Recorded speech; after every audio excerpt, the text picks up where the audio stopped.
This podcast is brought to you by the School of Advanced Study, University of London. So, welcome to the final talk in the Canning House Latin America History Series, entitled Reclaiming Our America, Left-Leaning Governments in Contemporary Latin America. A talk that has been hotly anticipated by many, including Edward Snowden, I believe. Thank you to everyone who has attended the series along the way. We've learned, I hope, a great deal about many important periods in Latin America's history. The Aztecs and the Incas, for example, the liberators of Spanish America, the Cuban Revolution, Southern Cone dictatorships, plus much else, and bringing us into the 21st century with contemporary leftist governments of the region. It gives me great pleasure to introduce this evening's speaker, a senior lecturer in politics at Manchester Metropolitan University and co-editor of Reclaiming Latin America, Experiments in Radical Social Democracy, and many other notable works in the field, Dr. Geraldine Lievesley. Thank you, Jeremy. Thank you. Well, may I just start by saying thank you for inviting me, and it's a pleasure to be here. Reclaiming Our America, Left-Leaning Governments in Contemporary Latin America. What does Our America actually mean? Many notable Latin Americans have had words to say about this concept. At the start of the 19th century, the liberator Simón Bolívar proclaimed, "The name of our country is America." José Martí, who is the father of Cuban independence, coined the term Our America in 1891, just 4 years before he was killed at the start of the Third War of Independence from Spain. In the 1920s, the eminent Peruvian Marxist José Carlos Mariátegui talked of the need for a continental revolution, a revolution which would expel imperialism. Pablo Neruda, communist, Chilean poet, Nobel Prize winner, climbed Machu Picchu in Peru in 1943 and later wrote a very long poem about it called The Heights of Machu Picchu. And he said when he attained to the highest level overlooking the valley at Machu Picchu, "I saw the whole of America. I felt Chilean, Peruvian, American." Ernesto Guevara, speaking in 1961 at the Organization of American States meeting in Punta del Este in Uruguay, called for a Latin American alliance to promote structural transformation and economic sovereignty. His vision in 1961, a striking precursor of the ALBA, the Bolivarian Alternative for the Americas, which was launched in 2004 by Cuba and Venezuela, and lastly has been joined by a number of other Latin American states and Caribbean states as well.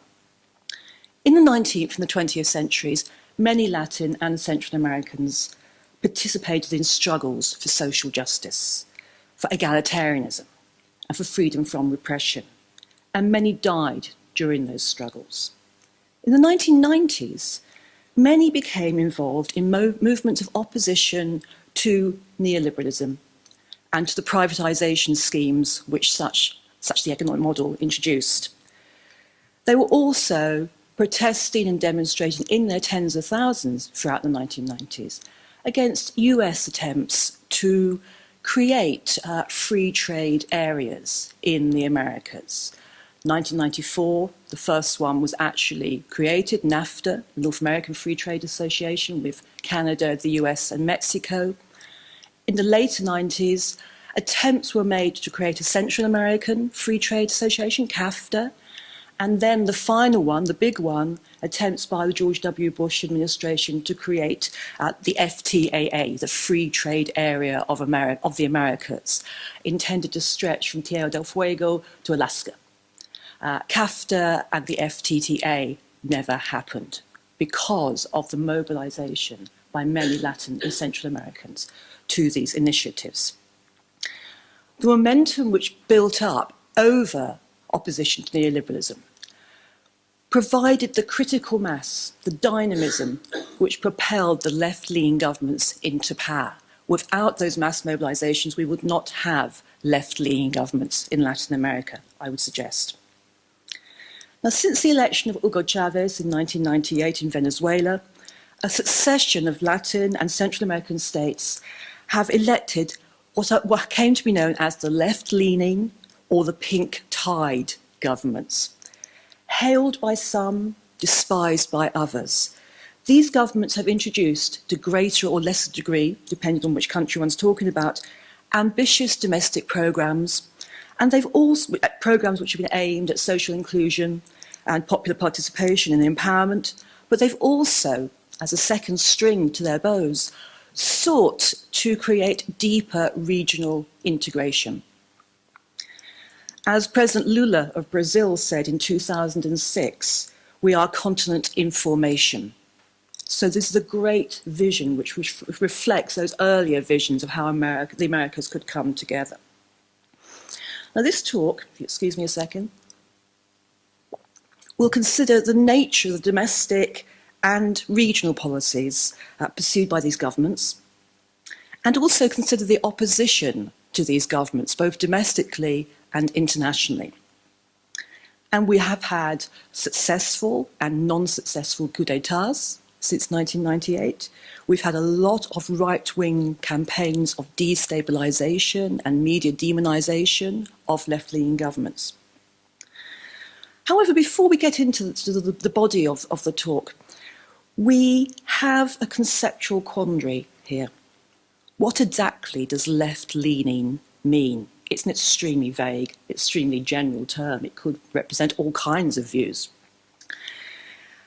How does such a vague and ill-defined generic term represent those dynamic governments which have existed since the late 1990s in countries as diverse as Argentina, Brazil, Bolivia, Chile, Nicaragua, Venezuela? How can we differentiate these new kinds of left governments with earlier manifestations? Do they share common ideological visions? Do they embrace similar political and socio-economic strategies? And what is their relationship to other forces within and outside Latin America? I hope I'm not going to bore people with a very short history lesson, but I guess I need to situate the Latin American left in its kind of glorious history, or not so glorious history sometimes. The Latin American left evolved throughout the 20th century, first influenced by anarchist and socialist exiles who came from Europe, an incipient unionism which began to take place from the 1910s onwards. Then, of course, the impact of the Russian Revolution and the creation of the Third International in 1919, the intention of which was to create communist parties throughout the world. These small left-wing parties in Latin America, which existed at that time in the early 1920s, beset by very intense repression from authoritarian governments. For most of those, the lure of Moscow proved too infectious. There were some rebels. Mariátegui, who I've just mentioned, tried to prevent the tide of Stalinism taking over the Peruvian Socialist Party. Juan Antonio Mella did the same thing in Cuba. But they were both died very young, and the kind of Moscow-dominated Stalinist kind of behemoth wound its way through Latin America. The Stalinist parties which emerged from the late 1920s were extremely controlled from Moscow in terms of strategy and sort of tactics. They were very doctrinaire, and very often the kinds of policy approaches which they adopted had very little of relevance or reality in terms of Latin American conditions. Stalinist communist parties were challenged by Trotskyist parties and Maoist parties. Left-wing culture generally, and again it varies country to country, was characterised by internecine warfare, both of an ideological and a sort of personal nature, which led, for the vast majority of such parties, to political marginalisation. And of course, repression carried on. Some parties did manage to create quite large bases. For example, the Chilean socialist and communist parties had a considerable influence in that country. By the 1960s, traditional left-wing parties, whether they be communist, Trotskyist or Maoist, were challenged by what came to be known as the New Left. The New Left, which will obviously appear in other parts of the world as well, but in Latin America, the New Left meant Cuba, and particularly the political influence of Ernesto Guevara over the rest of the continent. And I'm sure you will know that after the success of the Cuban Revolution, many insurrections took place through the 1960s in Latin America. Most of them repressed very quickly and very severely.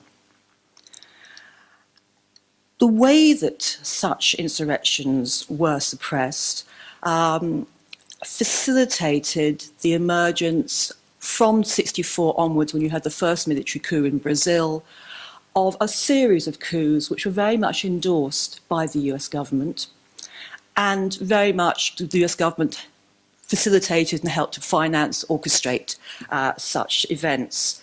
Following the military coups, you have a very strong period of repression in all countries in Latin America of left-wingers, trade unionists, lawyers, etc., etc. And such repression going across national boundaries. For example, in the 1960s, a number of military governments came together in what came to be known as Operation Condor, where they actually pursued left-wingers, not just in their own country, but in other countries, and indeed into exile. So people were assassinated in Western Europe, people were assassinated in Washington, DC. Now, you can imagine, some of these dictatorships go on for a very long time. The Brazilian lasts for 21 years. The experience of the Latin American left under such conditions of repression was either torture and death, imprisonment, or exile. The left culture went underground or went abroad. And many exiles had a long time to consider what their possible future political trajectories should be. When the military began to leave office, beginning with the Peruvian transition in 1980 and going on through the 1980s, the last one being in Chile in 1989, left-wingers began to return. Many didn't, many stayed in exile. And of course, the whole idea of exile is something which is another concept we'd quite easily have a very interesting lecture upon. Those who returned, in the large majority, embraced democracy. Before the years of military rule, democracy and citizenship were not something that left-wing parties really cared too much about. They believed that these were kind of bourgeois creations and all, in order to create false consciousness. Having experienced death, torture, repression, the disappearances, etc., etc., many of the people who came back to Latin America began to believe that revolution was no longer on the cards. The armed seizure of the state was a pipe dream. Look how it had ended.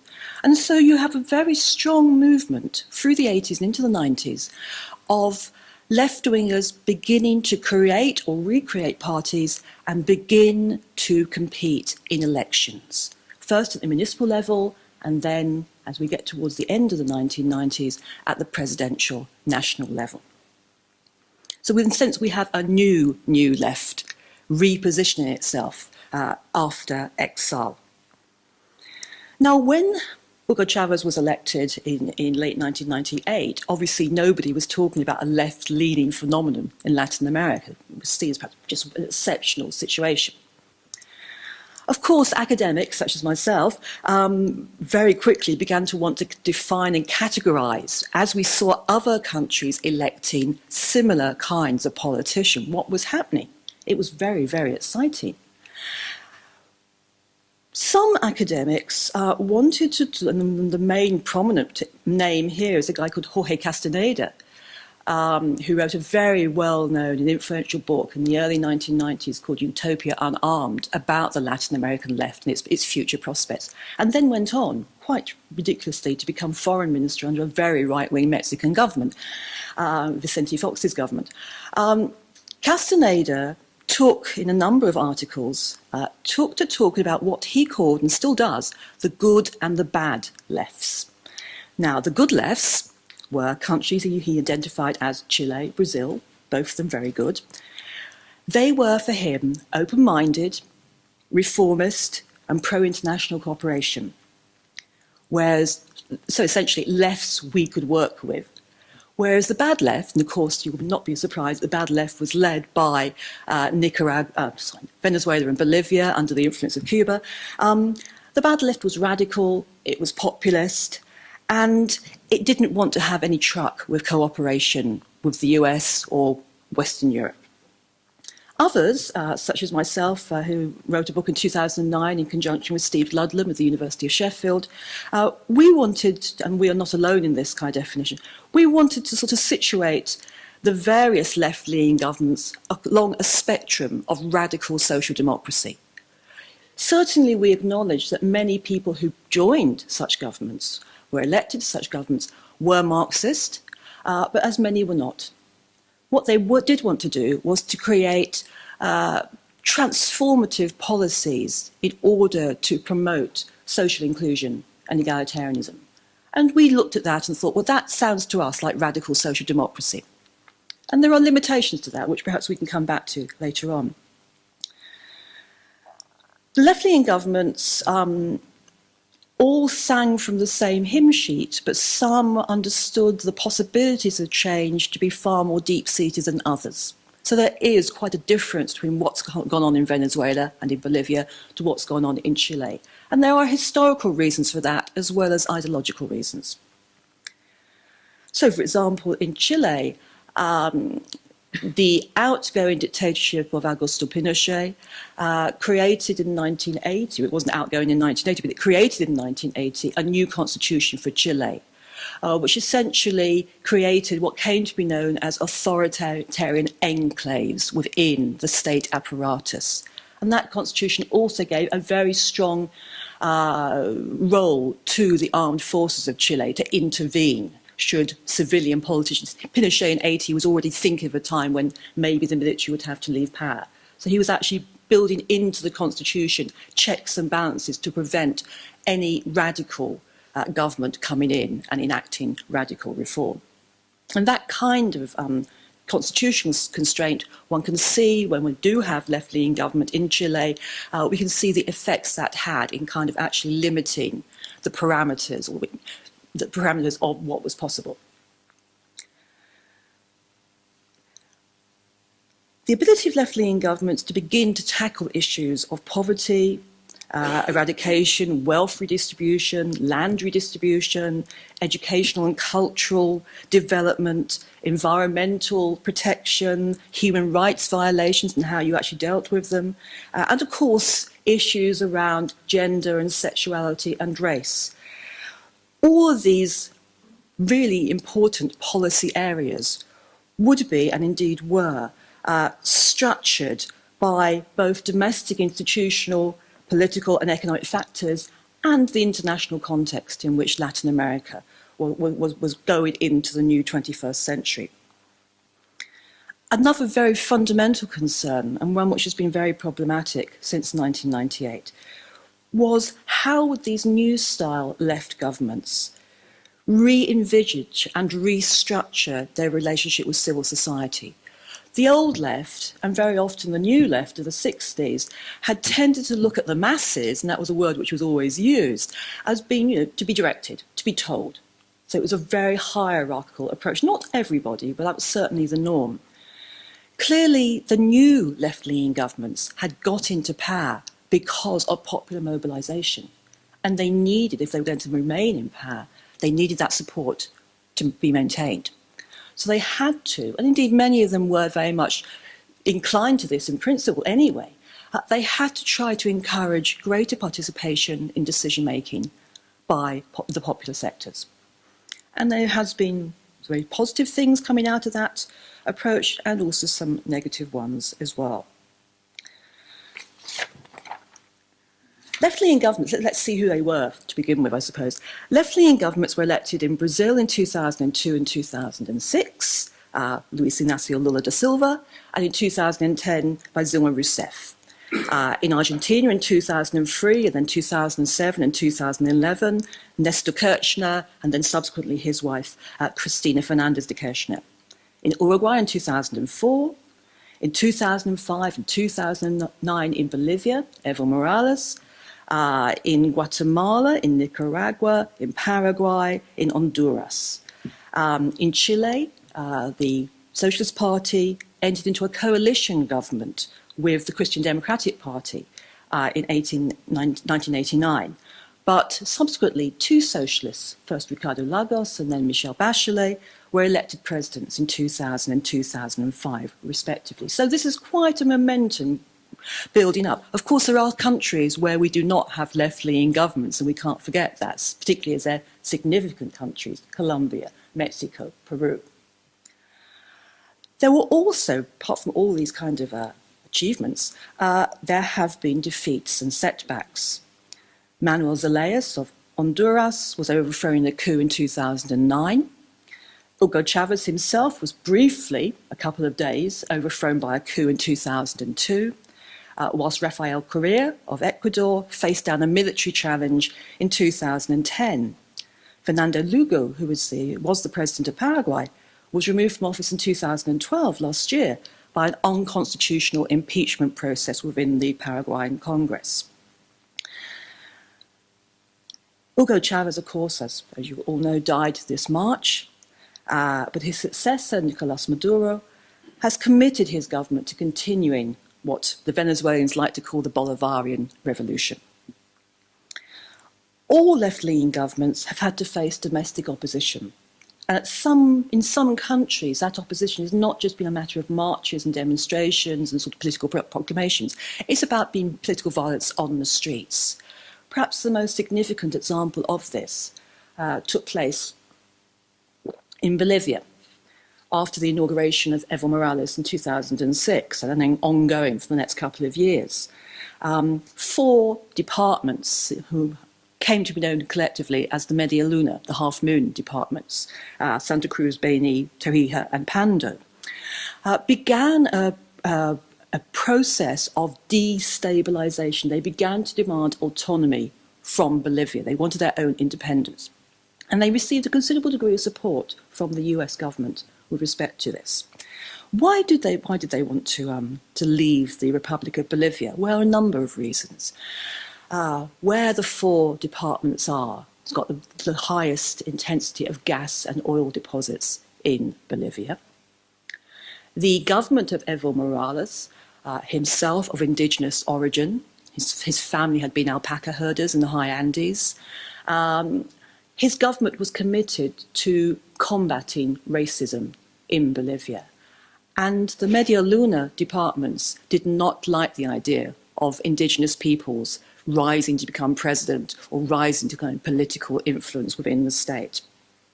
So there began a process of kind of pretty much declared war between the 4 departments and La Paz. People were killed, states of siege were imposed, gun caches were found, foreign mercenaries were shot and killed, the idea being that they were about to try to assassinate President Morales, and US ambassadors and Bolivian ambassadors were withdrawn from respective countries. A war of words, but also a war of actual physical violence. This all came to a head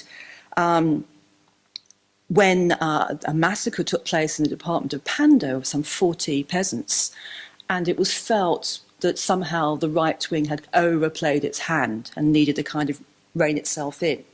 And the La Paz government was able to kind of re-establish its authority. Having said that, the rumblings in the Media Luna have not gone away. They've been maintained to this day.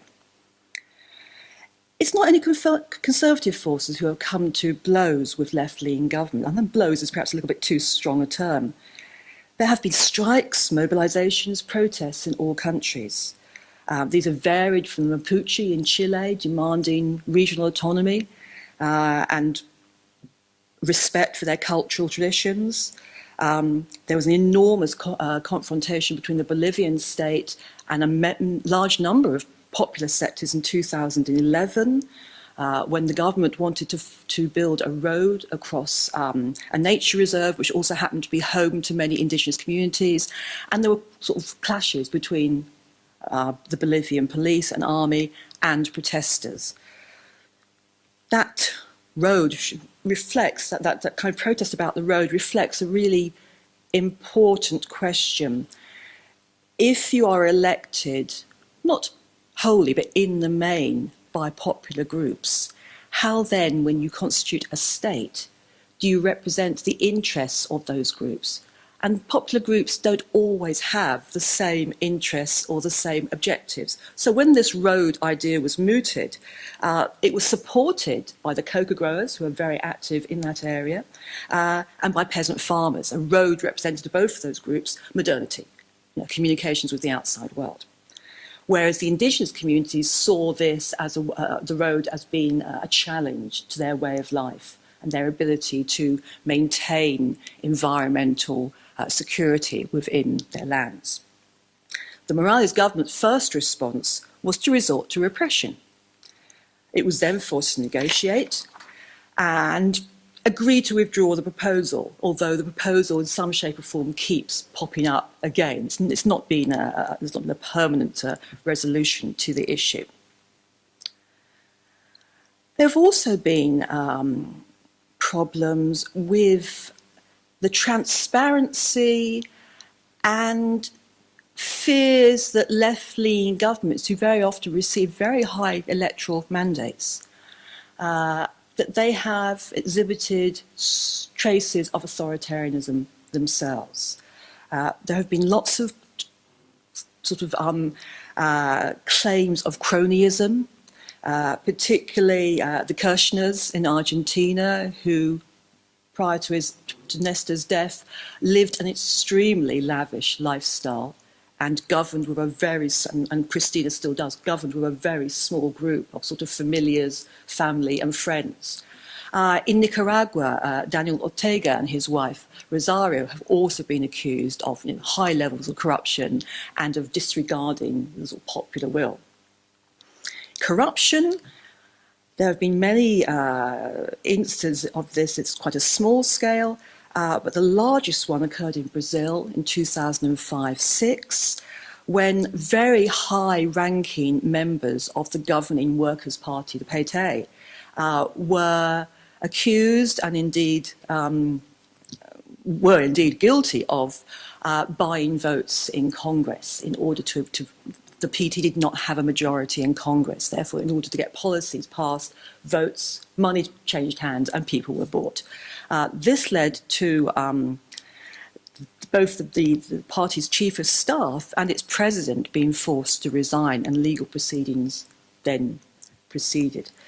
The scandal was so enormous, this was the year before Lula was going to have to face re-election, that it was felt that maybe this would really destroy his chances of being re-elected. In the end, that didn't happen.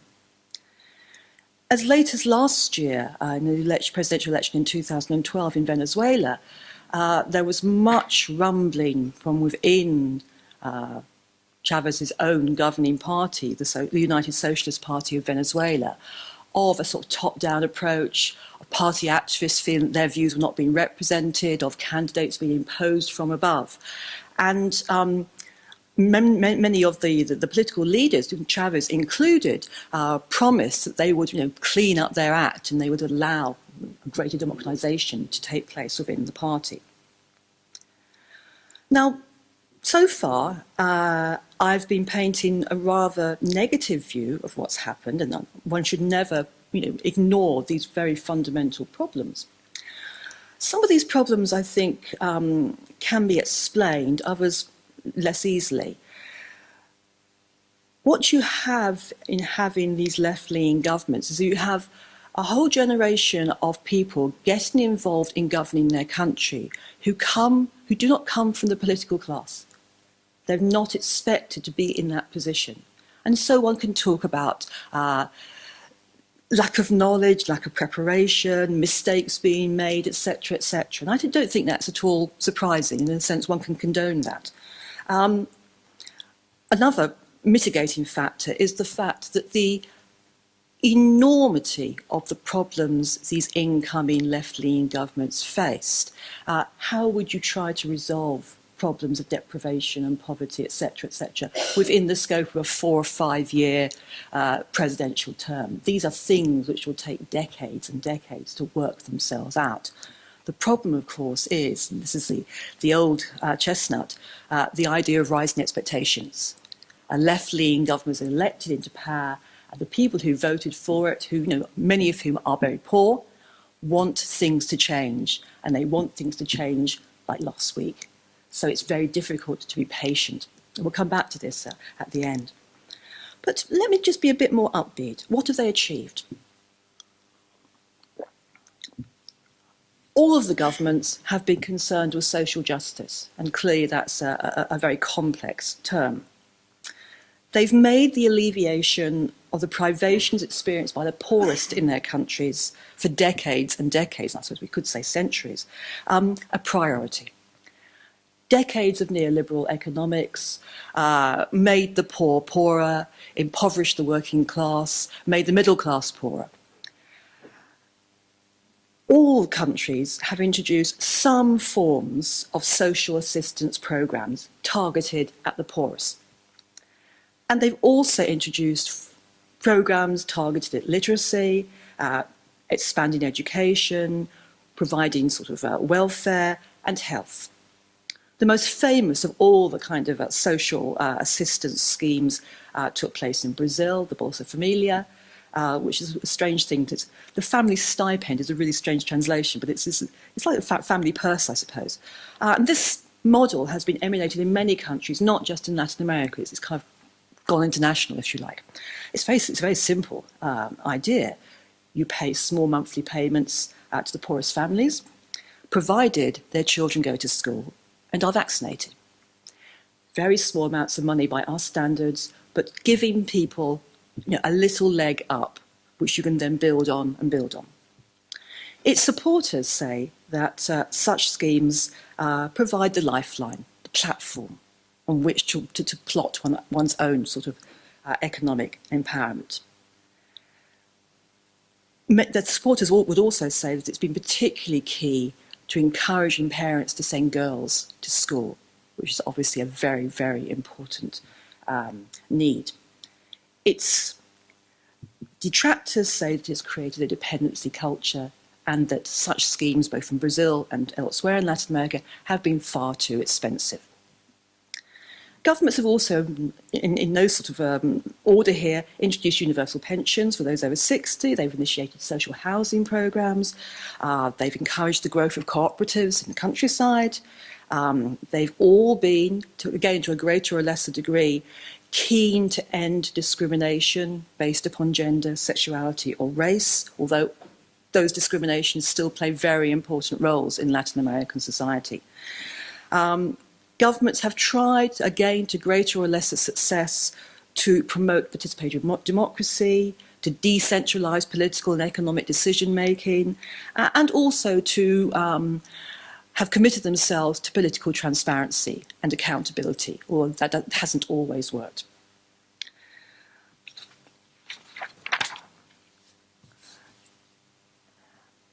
Just to take one example of the kind of obstacles which I'm aware of the clock. When Michelle Bachelet was president of Peru, she has been for the last 2 years head of the... Sorry? I said Peru, I did, sorry. Sorry. When she was president of Chile, for the last 2 years or so, she's been president of the new UN Women's Agency. And of course, she is now going to be standing for the presidency of Chile again in the autumn of this year. And I've no qualms about it, will probably win. During her first administration, she decided to introduce the not unreasonable thing, to have contraceptive pills available at public health centres. It took 4 years to get through the Chilean Congress, and only then she enacted a presidential decree just as she was about to leave office, making it law. And during those 4 years, both within Congress and within the country itself, battles raged between right and left about whether this was kind of sending Chile to the devil, or kind of a sort of a basic human right which women should have access to. So social justice has made great strides, but also there is so much more to do. Another really important element, I can see I'm not going to finish all this, so I shall, has been in Bolivia. In 2006, the Constituent Assembly began writing a new constitution for Bolivia. The constitution eventually became law, and on the day of Evo Morales' second inauguration in 2010, he announced the creation of the plurinational state. State which respected the rights of all nationalities, cultures and races within Bolivia's boundaries. The UN Commission for Human Rights hailed Bolivia as the first country to actually enact the UN Declaration of the Rights of Indigenous Peoples. That is not to say that racism does not live in Bolivia. Of course it does. But it was part and parcel of the Morales government's idea of what they called communitarian socialism, of living well, bien vivir, that you had to respect the rights of all citizens, you had to pursue food security, and you also, as part and parcel of that, you had to respect the right of Pachamama, the earth, to live. So all kinds of environmental conditions concern within very complicated elements of the Constitution. In terms of the new regionalism, one has seen since the advent of the left-leaning governments a greater assertiveness on the world stage, and particularly, of course, a greater assertiveness with respect to the United States. We have seen some memorable quarrels between the US and various left-leaning governments at the summits of the Americas in recent years. I remember one with Condoleezza Rice storming out of the building and refusing to listen anymore to this rubbish. There has also been organisational, institutional kind of progress towards a greater regionalism. The most famous being, of course, the ALBA, the Bolivarian Alternative for the Americas, which has promoted a development path which is the antithesis of that promoted by the neoliberal institutions, the World Bank, the World Trade Organization, and the IMF. Regionalism based upon solidarity between countries, reciprocity between countries, and there have been, and there are, ongoing enormous numbers of projects, some quite small, some very large, of working within Latin America and the Caribbean basin. Key to the continuation of the ALBA and its kind of sister organisations, it has things like Petrosur, which came into existence in 2005, Telesur, etc., the Banco de Sur, which appeared in 2007, is the fact that the financing of many of these projects is done by Venezuelan oil profits. So it was very key when Chavez was dying earlier this year, and that election was very closely fought, that Maduro won, because otherwise the ALBA would have gone out the window. The other countries involved in it, such as Cuba and Bolivia, would not be able to finance the kinds of programs which Venezuela has committed itself to. I'm going to just go quickly to my ending, because I think it's a key one here. And I'm going to return to Brazil. And I'm sure you're really aware of this. Some very interesting things have been happening in Brazil in the last weeks. Since roughly 12th of June, hundreds and thousands of Brazilians have been out on the streets of the major cities.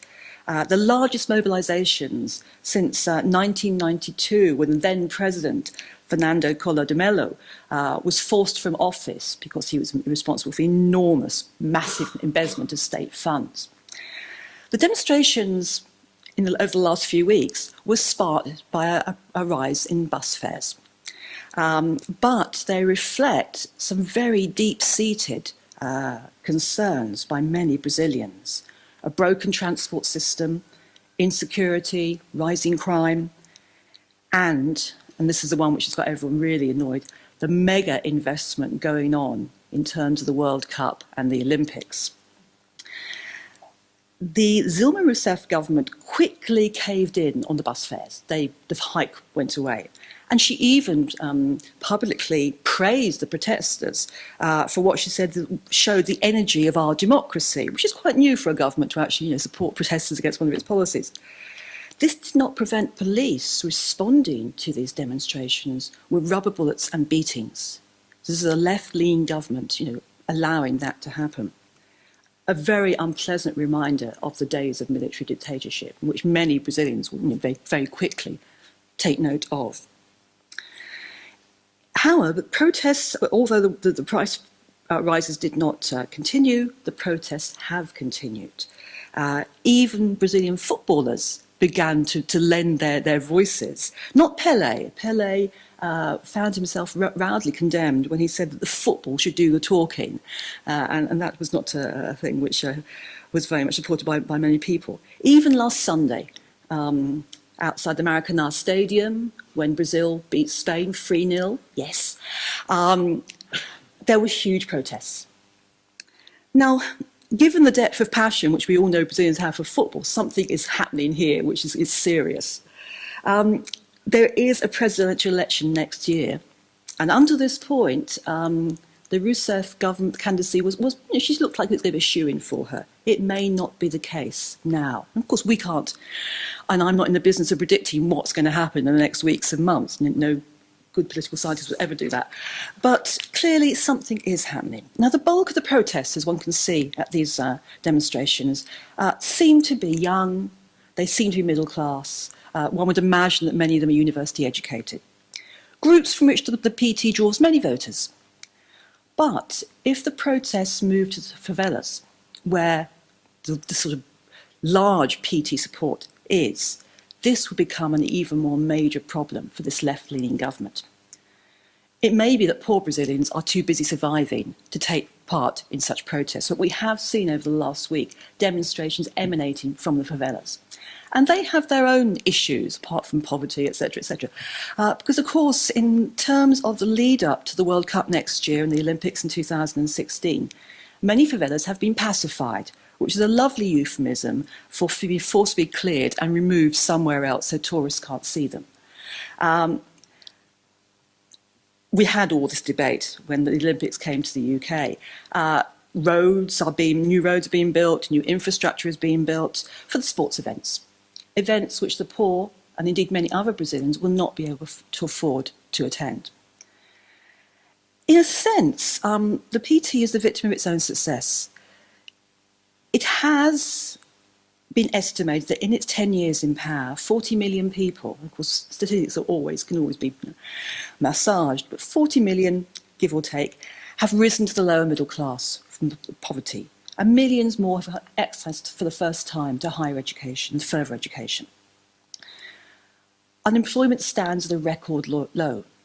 But of course here, when that kind of transformation takes place, people will want to carry on seeing improvement. They will demand a better quality of life.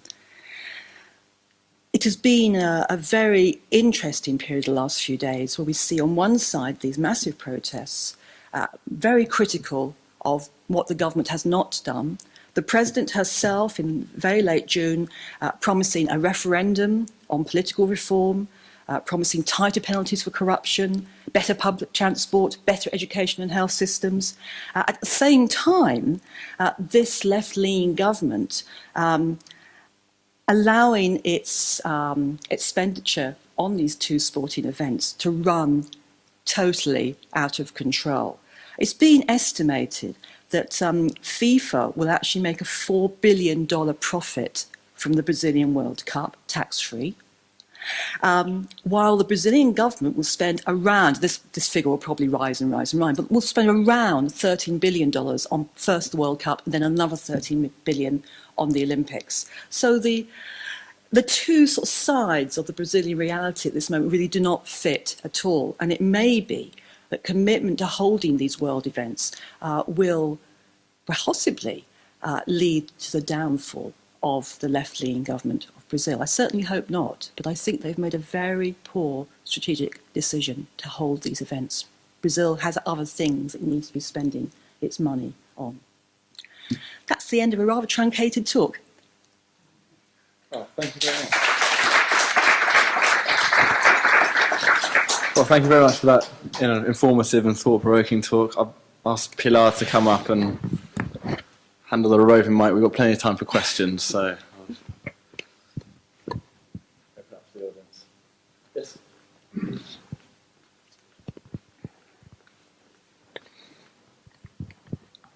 Hi, my name is Aderbal. I study politics at Birkbeck. It's a bit loud. It's a bit echoey, isn't it? Yeah. I actually have several questions here for you, but I think I won't be able to make them all. From your presentation, there are lots of vague things that you say about about Brazil especially. I'm from Brazil and I There's grew always up one there. in the audience. Yeah. You said something about poverty alleviation and the success of Lula's government. And I said relative success, I think. yeah. Success. And you mentioned Bolsa Familia, which is not actually a program created by Lula. It was just a group of social programs that the previous government had. He just grouped them all and then expanded. Yes, of course. That's what happened. So he actually didn't create anything. And you mentioned also that there was expansion in education, which is totally wrong. Brazil has one of the worst education systems in the world.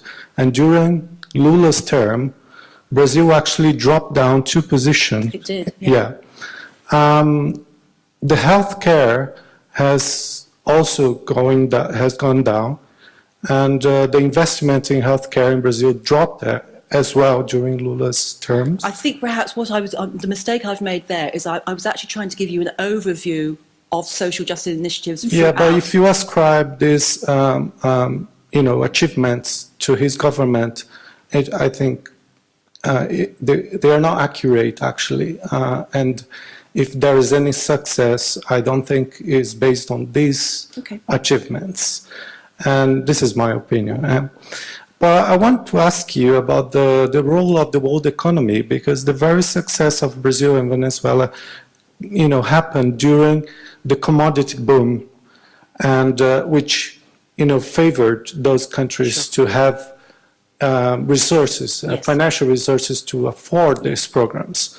And I wonder if you could dwell a little bit on the role of capitalism and how these governments manage capitalism in their countries. And also, if you could also mention the role of cheap credit in Brazil during Lula's terms, that he flooded the country with cheap credit, and people are all indebted now. They bought cars, they bought houses, bought everything on credit, and all this economic success is based on this policy. So, and also if you could mention something on the criteria that Lula adopt to classify middle class in Brazil. Okay. That's a lot of questions. Yeah. Let's keep it for the first 2 for the time being for this time. Sorry, I'm sorry. But if you could talk in general, I know other people want to ask, but I was just, I couldn't keep quiet when I heard you. No, you shouldn't keep quiet. I think that in terms of what the Lula government, its relationship with capitalism, which I think was possibly one of the major questions you were asking, I think that, and I know you're going to contradict me as soon as I say this, that one of the really strong fundamental flaws with this kind of left-leaning idea is that governments, and particularly I know this was the case before Lula was elected, that governments in a sense made agreements not to attack the sort of fundamentals of the economy that he and others inherited. So there was a sense that the neoliberal model would not be challenged, but merely tinkered with in order to give a slightly more cosmetic and indeed, in terms of trying to respond to poverty and other social evils. Once you get into that kind of situation, you're clearly not going to be attacking the fundamental reasons why there is structural poverty, etc., in your country. And I think this is one of the negative, the very seriously negative kind of characteristics of the left-leaning government. Even in Venezuela or in Bolivia, which are always seen as being the most radical, really initiatives have been made, but sort of the foundations of the economy have not been transformed in the way that one would want them to be transformed if one was then going to address and actually find structural solutions to problems with social exclusion. I think I can understand why they took the approach of trying to improve things through these various social assistance, as you say, some of which have worked in some shape or form, others which have not worked very well at all. Because of the changing nature of the world they found themselves in when they were elected.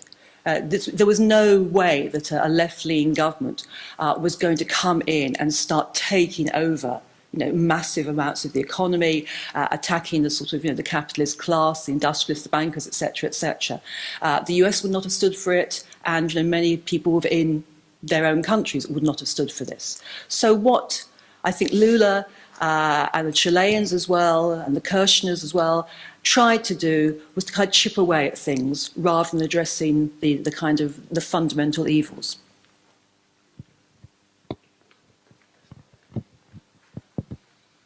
Just one brief comment and a brief question. I mean, I think singling out poor Lula over cheap credit is a bit tough. I think we might start with Alan Greenspan, then cover every central banker and every government in the Western and the developing world over cheap credit. And of course, increasing domestic consumption is precisely what the Chinese are now trying to do because their growth rate is falling precipitately.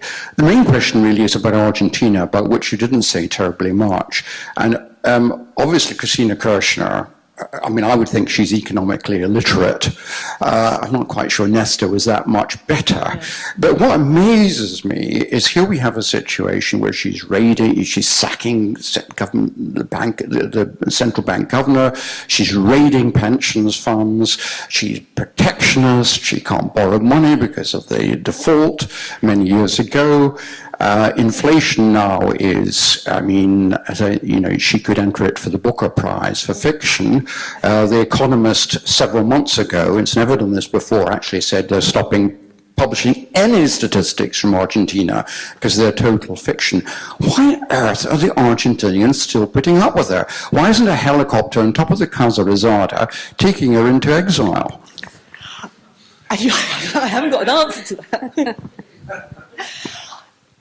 I really don't know, because it seems to me that they were... What you considered options?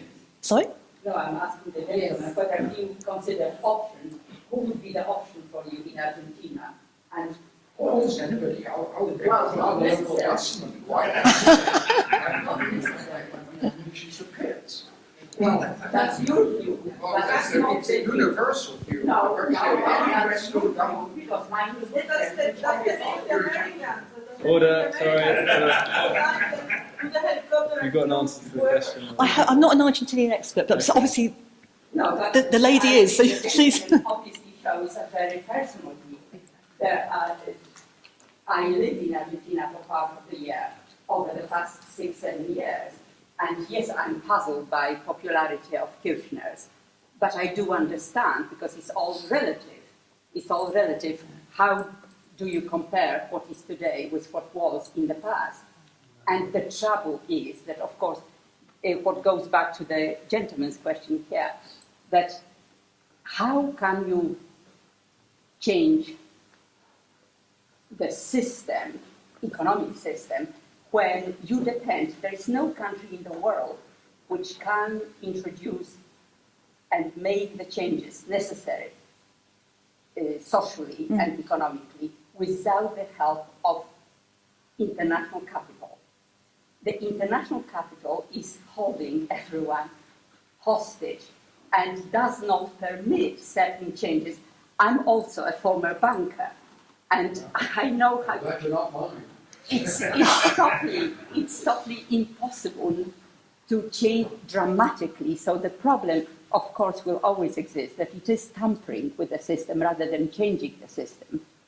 And it is a great failure of the left-leaning governments in Central America that they haven't got the guts nor the capital base to make the radical changes. So they have to try to use the tools that they have, which are not their tools, they're borrowed tools from the capitalist system, trying to make certain social changes and bring greater equality. In Argentina, the inequality is absolutely breathtaking. And it hasn't really changed very much. But every time the government, whether one likes Cristina or not, is trying to make slight bit of change, you've got tons of people in the streets, middle-class people, who will protest against whatever it is that they want to protest. There is very little, what you said. Latin Americans are based on revolutionaries from Europe who went over there. But there seems to be a loss of that impetus which brought them to the country. They don't care so much for the improvement of the common man. They coming to a question. Sorry, but that.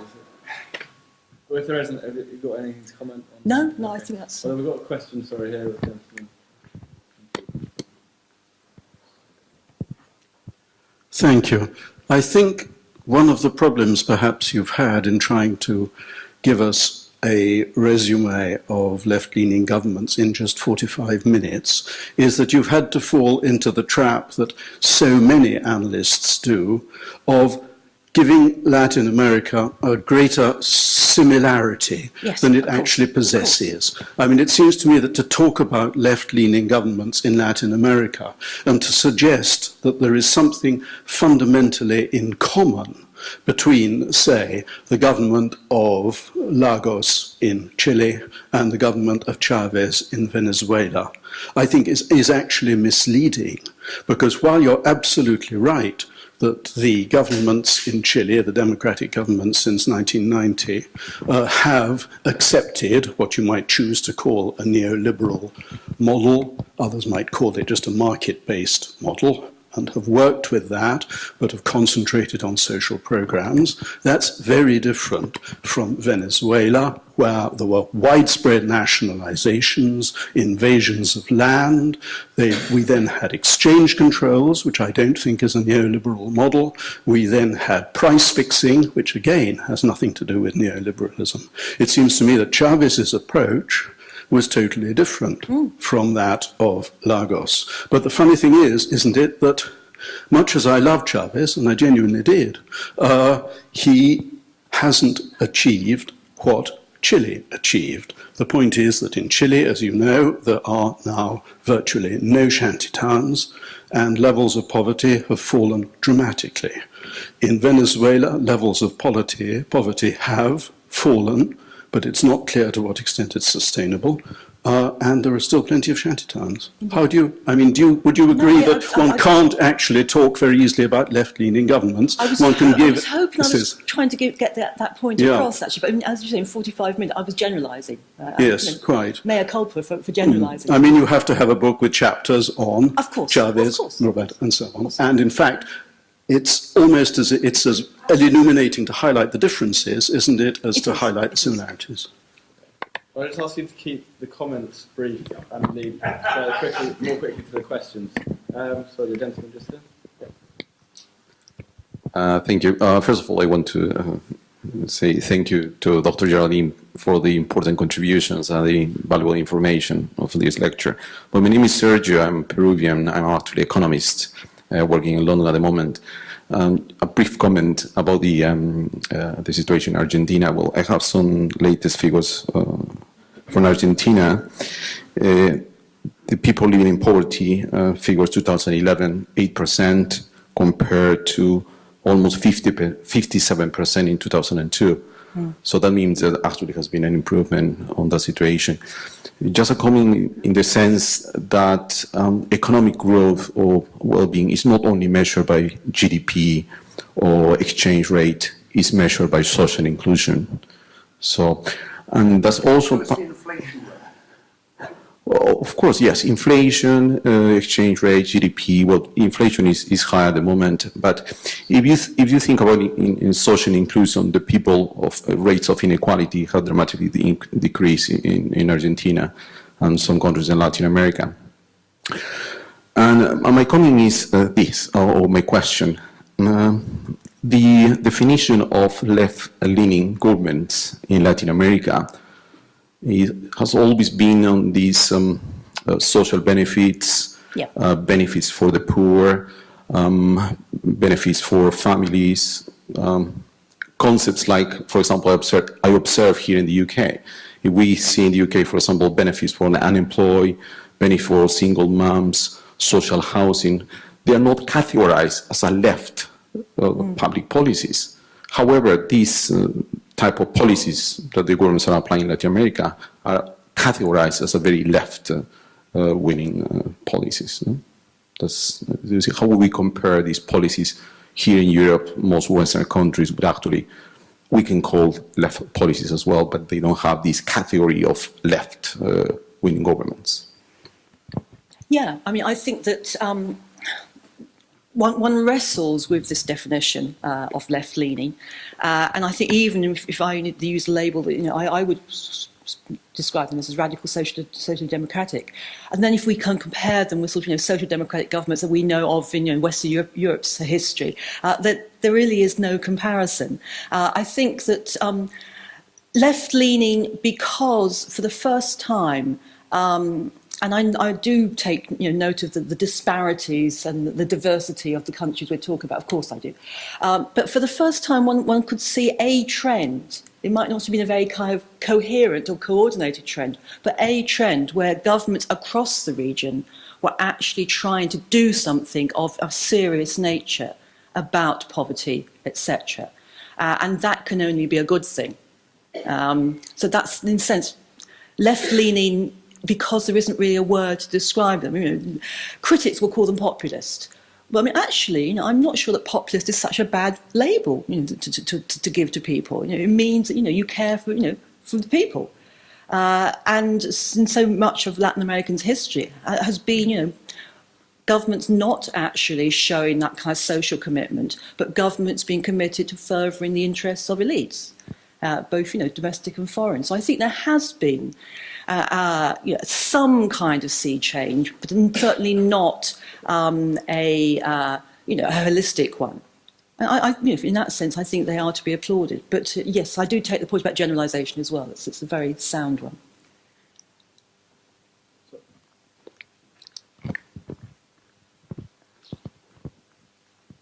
Hello, thank you for your talk. I'm Beatriz Barclay, and I'm also Peruvian.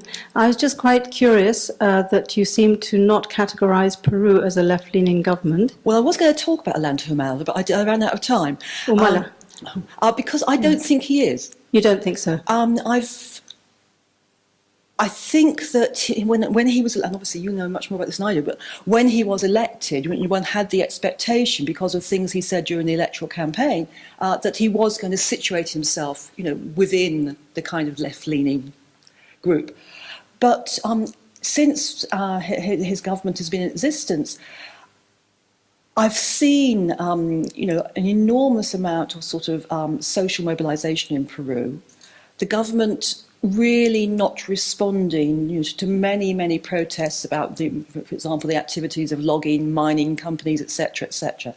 A government which has really given quite large powers to the police and to the army to actually combat social protests. Now, obviously, I've been talking about, Morales sending troops out against, protesters in Bolivia. So this is not only to do with Peru, but I can't quite, to be honest with you, I can't quite make him out. That's interesting. I mean, I can understand why you say that, because he is following a sort of liberal market-based economy.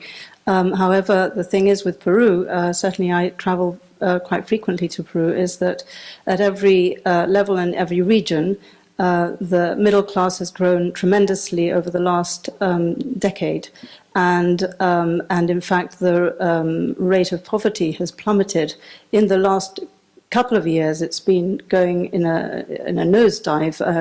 These are international statistics. So I suppose in part he's protecting that, I imagine, because a lot of the reason for the drop, the rise in the middle class and prosperity being more evenly distributed as a result of things like the industrialization, improvement in productivity and also commodities play a very important role.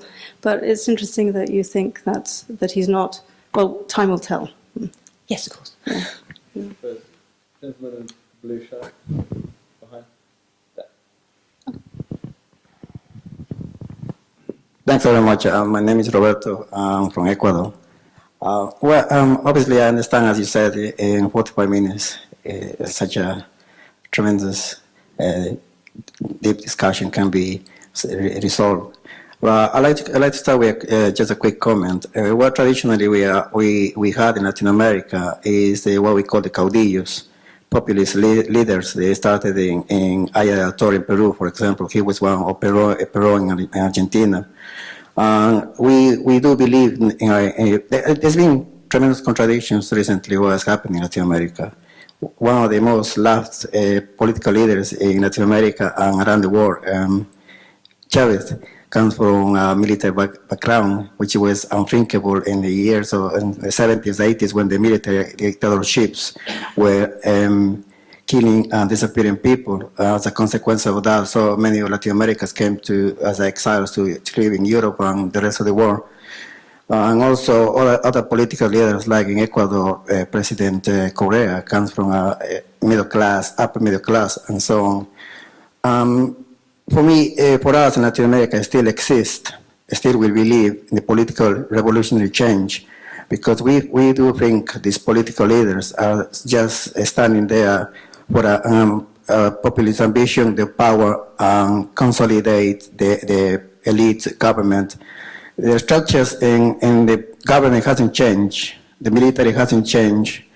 The free market economy hasn't changed. Instead, investment has been heavily come down to Latin America from China, Japan, and European markets. My question for you is, how do you see these left-leaning governments going beyond the political leaderships? Because obviously, at one point, they're going to leave the governments. At one point, our populations are going to elect different governments, as you say. For instance, in Brazil might be changing, in Ecuador might be changing, in Venezuela they managed to continue the more or less the Chavez political view, but we don't really think that they had an ideology that will survive this political leadership. I think one of my one of my greatest kind of concerns about the left-leaning governments has been the lack of a clear ideology. I kind of consider myself an old lefty, so I like the idea of having an ideology, because I think that when you're kind of making, rather vague providing rather vague political platforms, you're not actually creating a foundation to forge ahead for the future. And linked into that sort of lack of an ideological vision is my greatest kind of criticism of the left-leaning governments, in that I do personally believe that you cannot create some kind of social transformation, whether we're talking about socialism or whatever. You cannot create it top-down. It has to be, authentically grounded within civil society. And if you don't have that, then whatever you create is just going to be a kind of half measure. And one of the concerns I've had, particularly with Chavez, who, in many ways, one admired him tremendously for what he did. But I was very concerned, I don't know if there are any Venezuelans in the audience, but I was very concerned that he believed the revolution was going to happen through his sheer physical and moral force. And I think to have a real revolution, you have to have structures embedded in popular democracy.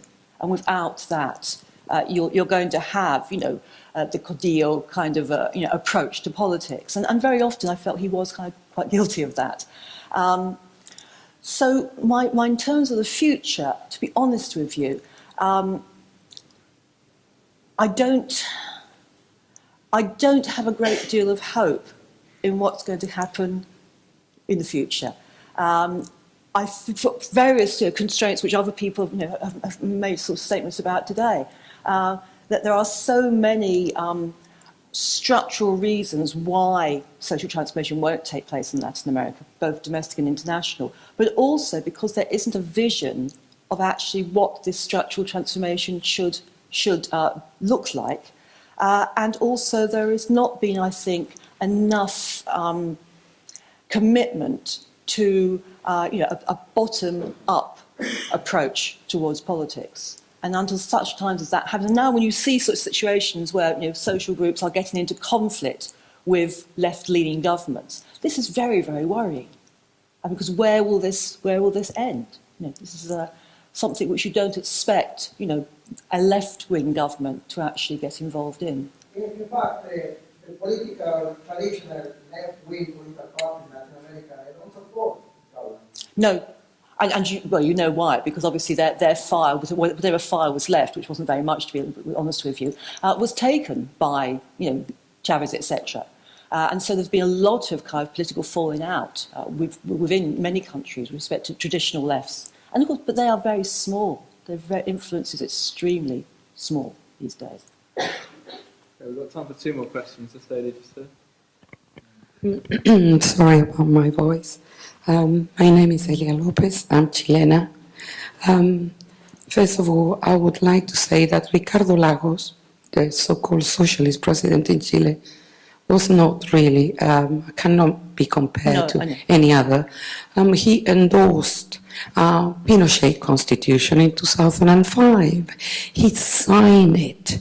The amendments to the 1980s constitution of Pinochet, crafted by him and by only 7 right-wing people, the most right-wing people, crafted that Pinochet constitution, was endorsed by this man. He embraced the neoliberal system. In Chile, we now have what Tomás Mulián calls the credit card citizen. He was saying there's no shanty towns, there's no impoverishment. People are impoverished wearing Gucci. They buy absolutely everything with a credit card. You go to a pharmacy and people buy aspirins, mentholatum with a credit card. They are indebted for generations. They are saying now, studies are showing that the Chileans are now indebted for 2 or 3 generations. They're paying the children's education, paying for their health. Everything is a commodity in Chile. The neoliberal system is savage, is raging the whole society. No wonder the students in 2005 and 2006 under the Lagos presidency went out in the streets because it's not these so-called left-leaning governments. They have no ideology, and I agree with you. They have embraced a neoliberal system in the most wildest way, and the Chilean model is the worst one. So, as I agree with you, it should be a bottom-up civil citizenry calling for what they need, what they think is true, and that is happening in Chile. Discontent with the Concertación, now called the new majority, is really a new name, all wine in new bottles, but it's exactly the same thing, and maybe worse, absolutely worse, but because they're fighting against a right-wing sector of the society which is strongly Pinochet supporters. So my voice, I could tell you more, but my voice, I can't speak it now. Thank you. Thank you for your presentation. Sorry, I don't think that was a question. So I don't think the lady at the back was first. Sorry. What time is it? I just wanted to refer to your last comment about why we have this kind of left-wing governments in Latin America today. And I think we need to make a reference to the 70s and to the 80s when there was dictatorships, and they did kill Sure. most of the left-winging, I think I did. and from Argentina, from Chile, from Bolivia, Colombia, Venezuela, they all have dictatorships. And they made sure that for generations there will be very weak ideological support from the low-class people. So what we're seeing today are governments rising and what you call left-wing ideas out of nowhere. The people of Venezuela, about 85% were completely illiterate. They did not know how to write or how to read when Chavez came into power. So you are building something new out of nothing. And it will take many other generations to reconstruct what the right-wing dictatorships and government and multinationals and corporations destroyed systematically in Latin America for decades. I kind of think I did talk about that actually. I'm sorry. Did you come in late? Then if you spoke about that, then the conclusion should embrace that.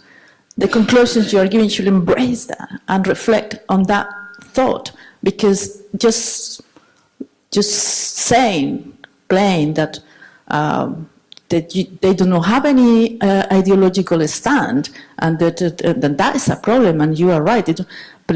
But you need to also mention why this is happening. This has been systematically created. Yes. And this is a consequence. And so every time we mention why these left-wing governments have so weak ideological platforms and they have to negotiate a lot with the neoliberalism, is because they are building out of nothing. And that needs to be taken into account throughout the discussion. Thank you. All right, I think we'll have to call the end to there. Well, we've established that it was certainly a lively task that I set out for you, and it certainly provoked a lot of debate amongst the audience. But I'd like to thank you very much, thank Geraldine Lievesley very much for coming down to give us. And thank you all as well. And there is a drink.